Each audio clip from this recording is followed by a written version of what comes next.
So today I want to deeply clarify the difference between being attached to your manifestation versus just being emotional about your manifestation or being emotional during the process of manifestation. I wanted to make a video about this specifically because in my last video, I gave an example of myself manifesting an SP, and in that example, I'll link the video somewhere up here. In that example, I brought up, as I do all the time, that you don't need to fix your emotions to manifest an SP or to manifest anything. But I did also mention that you can't let your emotions feed into your attachment, and I realized after I made that video, that would be a really good thing to specify, like what does that mean, and really break it down. So we're going to clear all of this up for you today so you will no longer be confused about attachment and emotions and what you're responsible for fixing within yourself and what you don't really need to worry about. And before we get into it, I'll quickly introduce myself to any of you who might not know me yet. My name is Genevieve. I'm a manifestation coach, a spiritual teacher, an energy worker,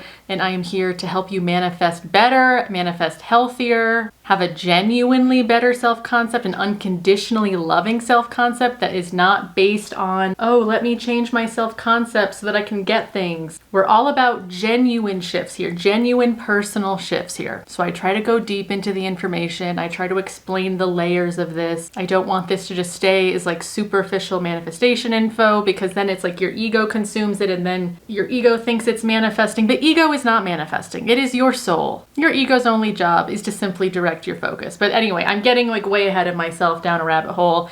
If you want to work with me, there are lots of ways you can do that. There are links down below for all of the courses I currently offer. You can also do private coaching with me if you would like. I'll also just quickly say, someone did bring to my attention that someone made a fake Instagram page of me. And if the link is not in the description of these videos, of my videos on this channel, it is a scammer fake profile. So don't message anyone, and I'm not on Facebook at all. So don't be messaging profiles that look like they copied and pasted my photos.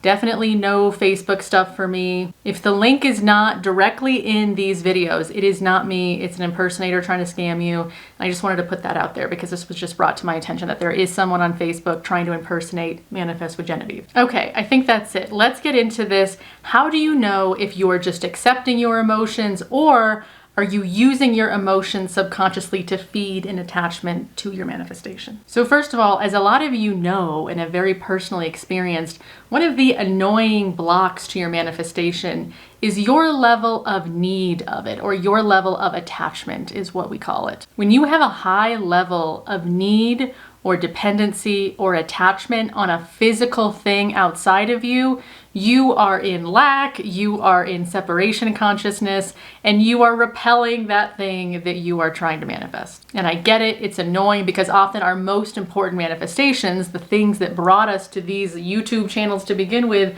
are things that were very important to us, and therefore we had accidentally put a lot of our own sense of need and dependency into that manifestation. But fear not, because attachment does not need to be as difficult to let go of as a lot of you have experienced so far. Because when you realize and start to own, oh, my attachment to this physical thing or this physical person outside of me, it is only existing because I'm projecting emotions onto that thing. So let me explain a little bit about what I mean by that. So let's say you have a rejection wound or an abandonment wound, and all wound really means is that you have a lot of pent-up grief or anger or fear in you, probably based on something that you experienced a million years ago. But those emotions, that pain of the grief and the fear and the sadness that got triggered in you long ago and that you maybe never processed, it's been festering in you and turned into this kind of wound.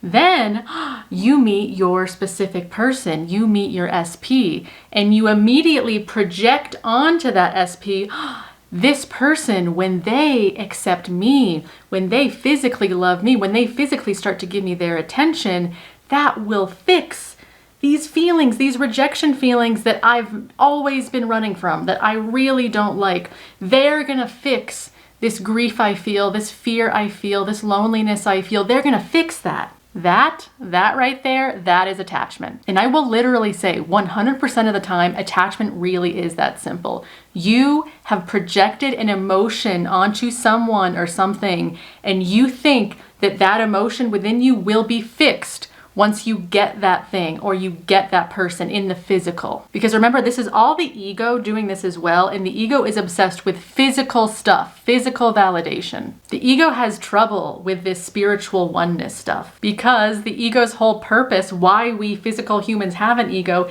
is to help us navigate this physical world of separateness. The ego thinks, I am only this, I am separate, I have to navigate this 3D world. I have to figure out how to manipulate 3D things for my survival, for my safety. That is what the ego knows. That's all it knows. And it feels legit threatened by spiritual ideas like, actually, this is all just energy. And we're not separate. You are not separate from your SP. You are not separate from the physical objects in your world. We all exist in this oneness of consciousness. And I get it. The ego is like, what does that even mean? And that's okay. The ego doesn't have to understand this. All I want you to understand right now is what attachment really is. And it is your ego thinking that an emotion within you that you really don't like is going to be solved by a physical thing out here. That is what attachment is. And as you've also probably heard a million times, attachment is the root of all suffering. What's ironic is it deepens your suffering even more. It deepens your rejection wound even more. The more you think that the answer to your emotional pain here is an answer that's outside of you, that causes you even more suffering because you're believing a lie. And believing lies brings you more pain. So this is why the great spiritual teachers say that attachment is the root of all suffering. Attachment also doesn't manifest well at all because attachment is rooted in separation consciousness. So let's get to the next piece here, because as you've heard me say in a lot of my videos, you don't need to fix your emotions to manifest. You don't need to change your emotions to manifest. You don't need to be this like perfect, like always confident, always in a good mood. Like you don't need to do that to yourself or expect that of yourself in order to have amazing manifestations be happening all the time. All you need to do is start pulling back these emotions that you have been projecting onto the thing that you have been thinking up, that thing or that person, that's what's going to fix me. You have to totally let go of that fallacy, that lie that you've been thinking, that logical lie that the ego came up with and that you keep believing. And you have to start owning your own emotions. This is why a lot of you who have been on my channel for a while, you've heard me talk about emotional releasing or somatic releasing over the years. Because emotional releasing in particular is you deciding to turn towards yourself and say, okay, I can actually just feel my grief, not project it onto anyone or anything in this world anymore, and not project it into a story anymore, because that's also something we're doing, attachment to stories. I'll get to that in a minute. You're just learning to like pull that grief back into you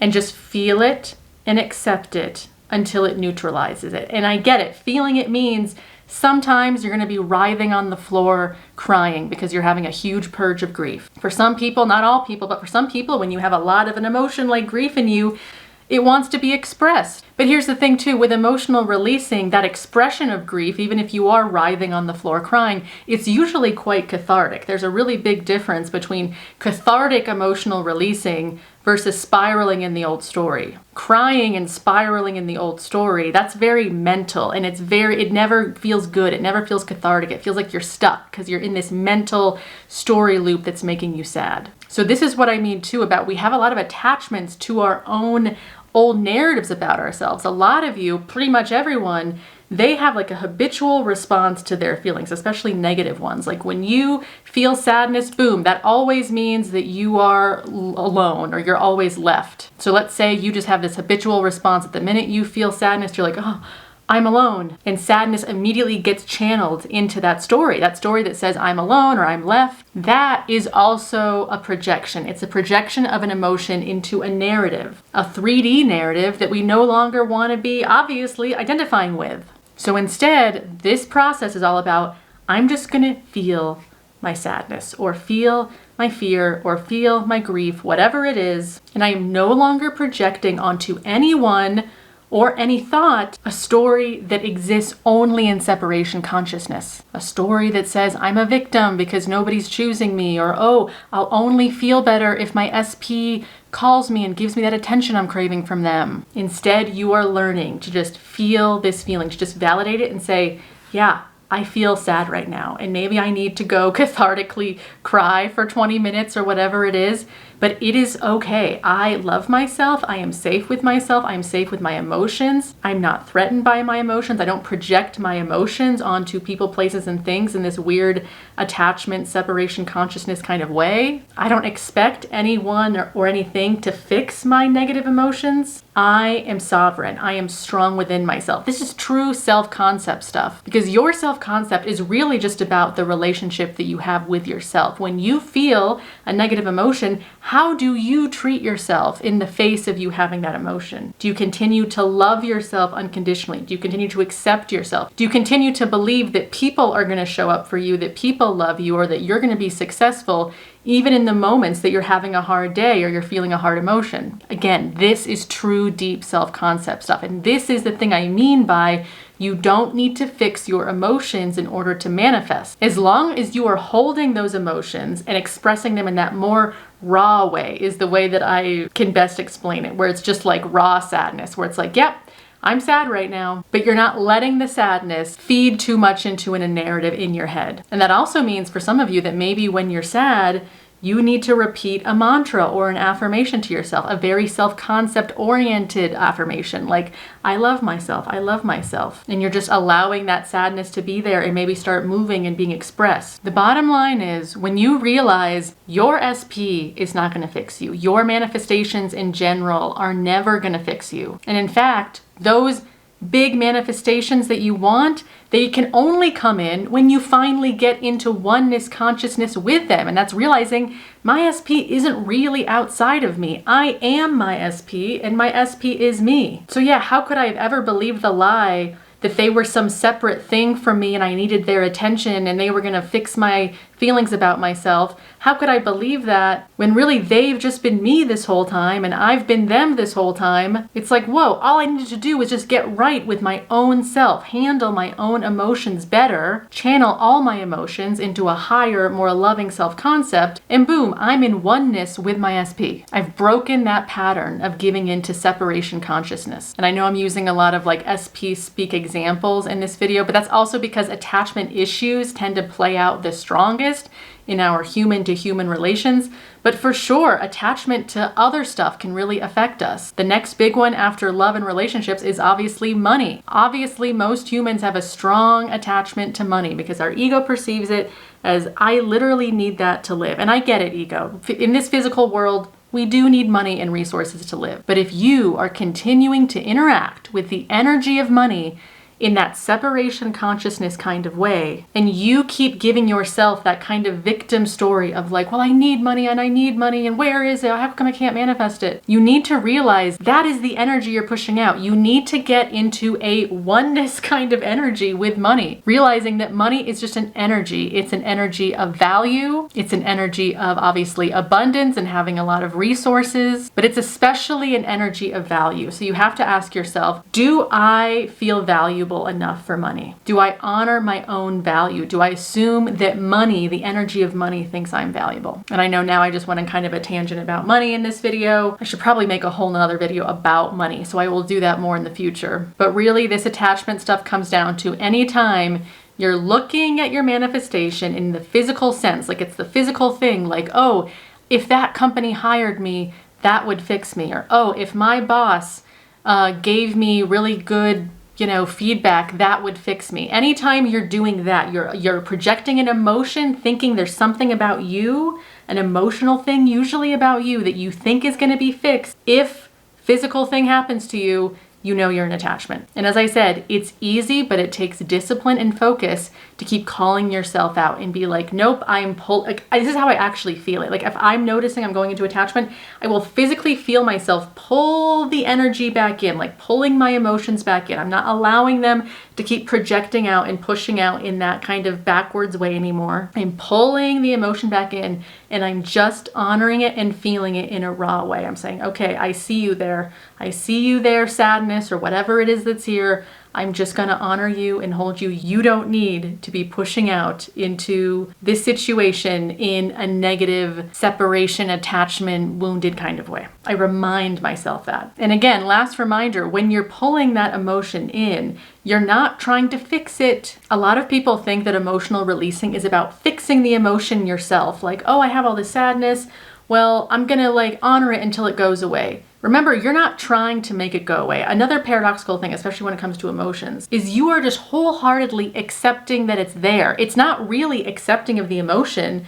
If you're like, oh, okay, I'll honor you for 5 minutes, but you better be gone in 5 minutes. That's very conditional love. That's not accepting at all. Instead, you're just honoring whatever feeling is there unconditionally, even if that feeling's there for the next week, which of course it probably won't be because feelings are very up and down all the time, every day changing, but you're unconditionally accepting it. Like, yep, even if this was here for the next week, I was just feeling it in my body, it's okay. I accept you.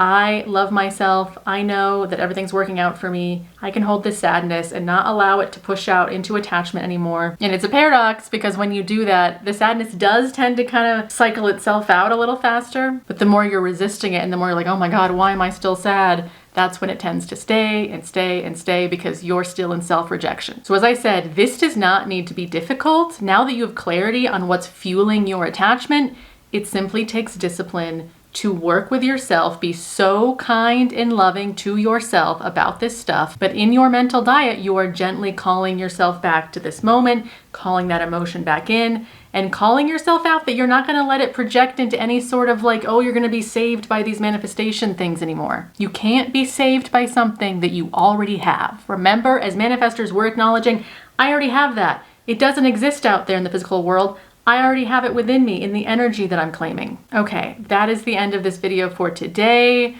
Let me know your thoughts, your comments, things that are coming up for you. Write them down in the comments down below. I always like to hear your questions and see what's coming, to mind for you as you watch these videos. So let me know what's coming up for you, and I will see you guys in my next video. All right, bye.